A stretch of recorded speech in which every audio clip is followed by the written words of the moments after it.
Prime Minister Imran Khan. His Royal Highness yesterday had very productive meetings with the Prime Minister as well as with the expanded delegations.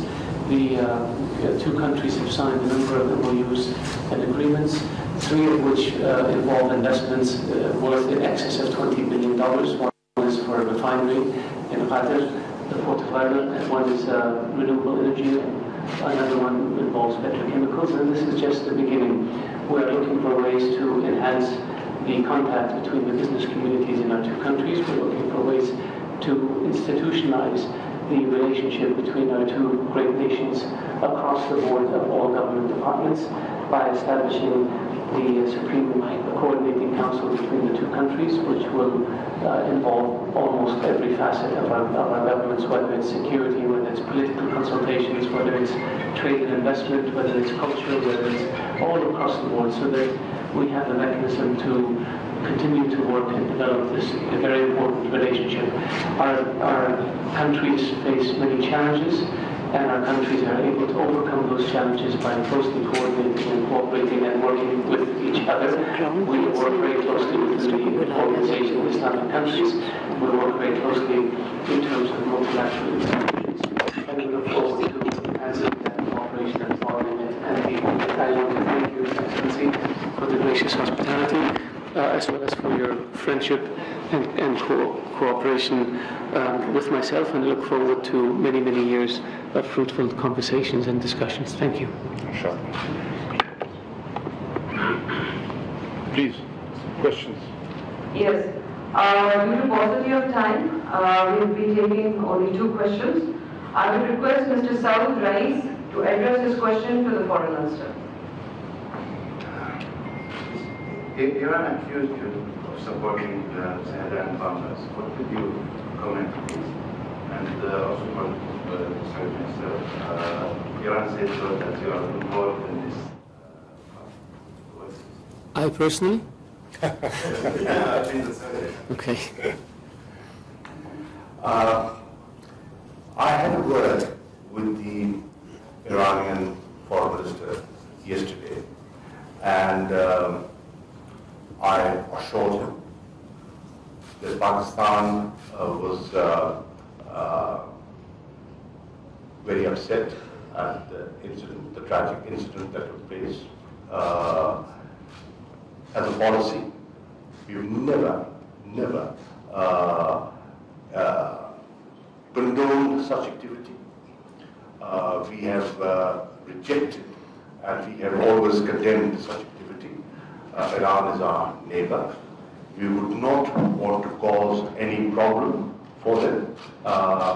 We respect their sovereignty and their territorial integrity, and I'm sure they respect ours.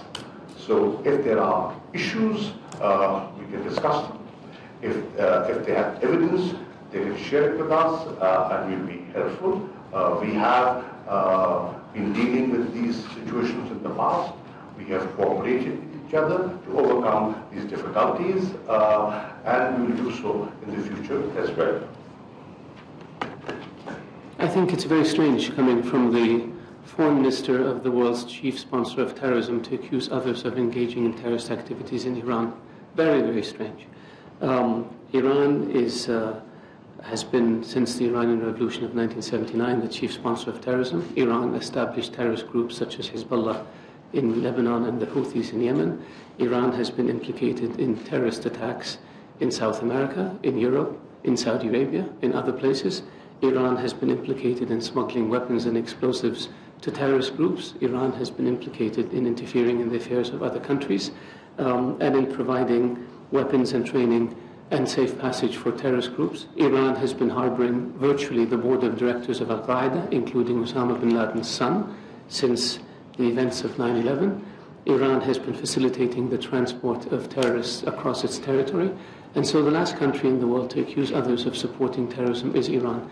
Saudi Arabia has been the victim of terrorism.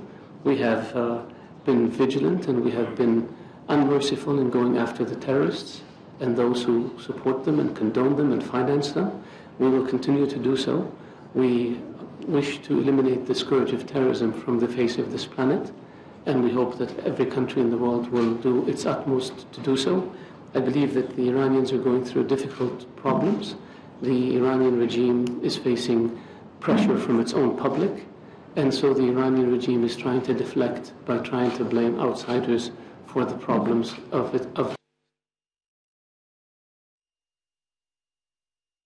पाक Saudi business conference, इस मौके पर वज़ीर ख़ारजा Shah Mahmood Qureshi media से गुफ्तगू कर रहे थे। इससे कबल मुशीर तिजारत अब्दुल रज़ाक दाऊद और सऊदी वज़ीर तिजारत ने भी प्रेस कॉन्फ्रेंस की। पाकिस्तानी और सऊदी वज़ीर ख़ारजा की मुश्तरका प्रेस कॉन्फ्रेंस में शाह महमूद कुरैशी का कहना था कि $20 अरब की सरमायाकारी पाकिस्तान आ रही है। सऊदी अरब के साथ 7 याददाश्तों पर दस्तखत हुए, 10 वर्किंग ग्रुप्स तश्कील दिए गए।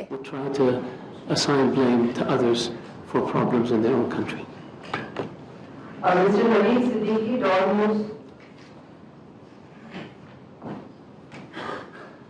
Sir, my question from work from sir. How will the improving economic ties and cooperation help Pakistani diaspora in the Kingdom of Saudi Arabia, especially the labor class?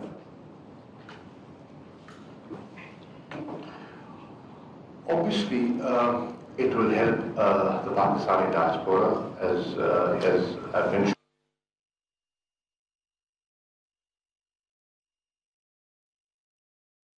Pakistani और Saudi वज़रा ख़ारजा की मुश्तरका press conference, इस मौके पर शाह महमूद कुरैशी का कहना था कि $20 अरब की सरमायाकारी पाकिस्तान आ रही है। सऊदी अरब के साथ 7 याददाश्तों पर दस्तखत हुए हैं। Seek a pardon for them, and then when these investments take place here and opportunities are created there, and Saudi Arabia is promoting tourism. Saudi Arabia is building new cities. They're going to be building new infrastructure. Pakistani manpower has been very constructively engaged there. They have been they have contributed to the socio-economic development of Saudi Arabia, and there will be new opportunities created, and we expect in those new opportunities that will be created that there will be more room for skilled and unskilled Pakistanis over there. The reduction in the visa fee is also going to be helpful for the diaspora. The Kingdom of Saudi Arabia has been hosting citizens of Pakistan for virtually 70 years. Pakistani citizens have contributed to our development. They came to Saudi Arabia as doctors, as engineers, as educators, and as skilled and unskilled labor. The Kingdom of Saudi Arabia has sent many students to study in Pakistan, whether in your medical colleges, in your universities, as well as in your military academies. So the relationship runs very, very deep in terms of the people-to-people exchange. We have more than 1.5 million Pakistani citizens living in Saudi Arabia. They are law-abiding, they have contributed to our development, and they are most welcome in our country. I believe that as Saudi Arabia continues to grow and develop, there will be more opportunities available in the kingdom, and I believe as Saudi investments in Pakistan increase, they will generate more opportunities even in Pakistan itself. So the relationship runs very deep, the relationship is very important, especially on the people-to-people level, and we continue to work on making sure that it remains so. Thank you, Foreign Ministers, for your time. Thank you, ladies and gentlemen. This concludes our session. Thank you. Yes. You want to take a couple more questions? I can take more questions, but उन्होंने जाना है, क्योंकि उनको. Maybe we can take. You can? More? Yeah. You can take 5 minutes. Okay. Wait, please. The next question will be from Mr. Hamad Al-Mahmoud. Maybe Excellency. Maybe 2 more. Yes, 2 more. All right. Now I request Mr. Nadeem from our news for this question. Sir. Sir. Thank you. I'm not going to be by the way. Sir, I'll be service. Please behave the point. Okay. My question to board of Excellency. Sir, what strategy can the 2 countries adopt together for adopting common ground in tackling digital issues? Tackling digital issues. What strategy issues? Regional issues. And secondly, what will be the Supreme Coordination Force role in framing the future relationship of 2 countries? To what point? The the Supreme Coordination Council, if you look at the scope and ambit, it's very wide. All areas of interest are covered in this. You know, whether it's trade and investment, security, defense, intelligence sharing, energy, you name it. Everything is incorporated in that. So it's a very wholesome design, and the architecture is very well laid out. It is institutionalized, it's structured, it has timelines, and then the two leaders will be overseeing implementation to see whether progress is being made. And there are glitches, we will overcome those glitches, from time to time. So it's a very comprehensive plan, mechanism that has been put in place, and inshallah, we hope this will deliver. We will deliver through this mechanism in fulfilling the vision of the two leaders. As far as the regional issues are concerned, Saudi Arabia and Pakistan have had commonality of views on a host of issues, and we have worked closely together in the past, and inshallah we will do so in the future as well. I think my brother, the foreign minister, covered everything exactly the same way I would cover it. So if I were to respond to the question, I would repeat exactly what he said. Yes. Anas? Malik? Thank you. My question is for the Saudi Foreign Minister. So what is the exact mechanism, or what is the exact way forward to turn these MOUs into working contracts? Because in the past we've seen a lot of MOUs being done, but not constant follow-up, and nothing constructive has come out of all of this. What is the exact way forward, and a timeline of events perhaps can explain? Thank you. Yeah. I don't know that I would agree with the premise of the question, that we have seen many MOUs that have not been implemented. We signed MOUs as a first step to pointing in a certain direction. For example, we signed an MOU for the construction of a refinery in Wardaat for about $10 billion. Now that we have said that this is our intention to invest, and it's Pakistan's intention to accept that investment, now the technical people will look at it.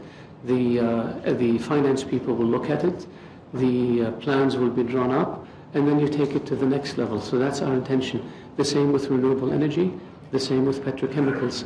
Our objective is to ensure that we participate in Pakistan's economic growth.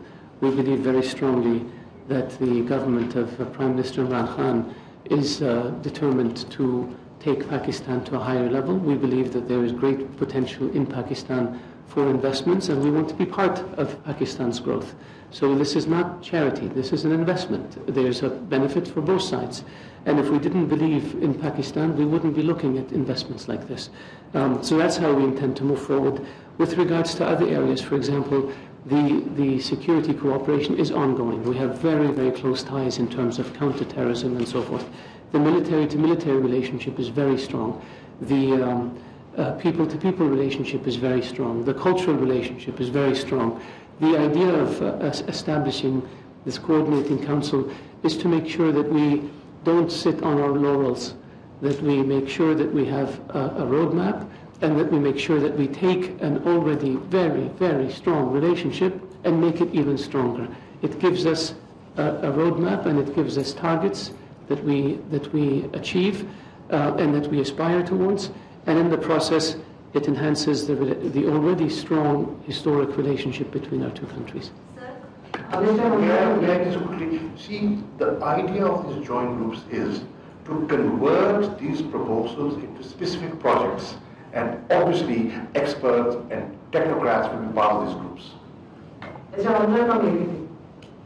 Thank you, sir. I'm Zoran Imam from Associated Press of Pakistan. My question to the visiting foreign minister, as His Highness Crown Prince in Pakistan, it is a great depiction of strong bilateral ties between Pakistan and Saudi Arabia. And we just have stated that Saudi Arabia has strategic interest in Pakistan. My question is, to what extent Saudi Arabia will stand by Pakistan, particularly in the developing scenario of the region, and Pakistan is facilitating the negotiations in Afghanistan, and our neighbor India has always been blaming Pakistan in whatever is the wrong developments taken there in India. Thank you. We have been working with Pakistan and Afghanistan, as well as the United States and the United Arab Emirates, to try to facilitate an agreement between the Taliban and the Afghan government so we can move Afghanistan towards peace. We believe that if the situation in Afghanistan stabilizes, it will be to the benefit not only of Pakistan, but to the region as a whole, including Saudi Arabia. And that's something that we're working on.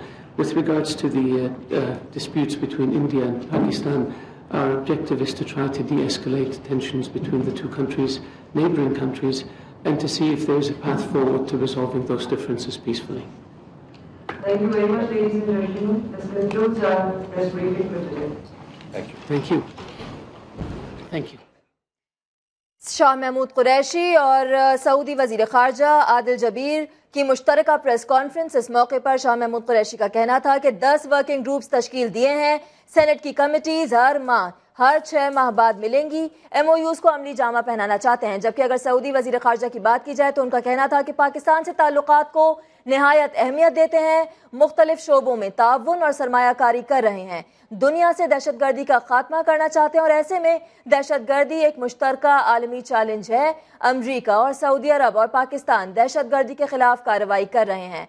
Pakistan और Saudi वज़राए ख़ारजा की मुश्तरका press conference, जिसमें शाह महमूद कुरैशी का कहना था कि 20 अरब dollar की सरमायाकारी पाकिस्तान आ रही है। सऊदी अरब के साथ 7 याददाश्तों पर दस्तखत हुए हैं, जबकि 10 वर्किंग ग्रुप्स तश्कील दिए गए हैं। सऊदी वज़ीर ख़ारजा का कहना था कि पाकिस्तान से ताल्लुकात को हम निहायत अहमियत देते हैं और मुख्तलिफ शोबों में ताउन और सरमायाकारी कर रहे हैं। ऐसे में दुनिया से दहशतगर्दी का खात्मा करना चाहते हैं, क्योंकि दहशतगर्दी एक मुश्तरका आलमी चैलेंज है। आदिल जबीर सऊदी वज़ीर ख़ारजा का मजीद ये भी कहना था कि अमरीका, सऊदी अरब और पाकिस्तान दहशतगर्दी के खिलाफ कार्रवाई कर रहे हैं।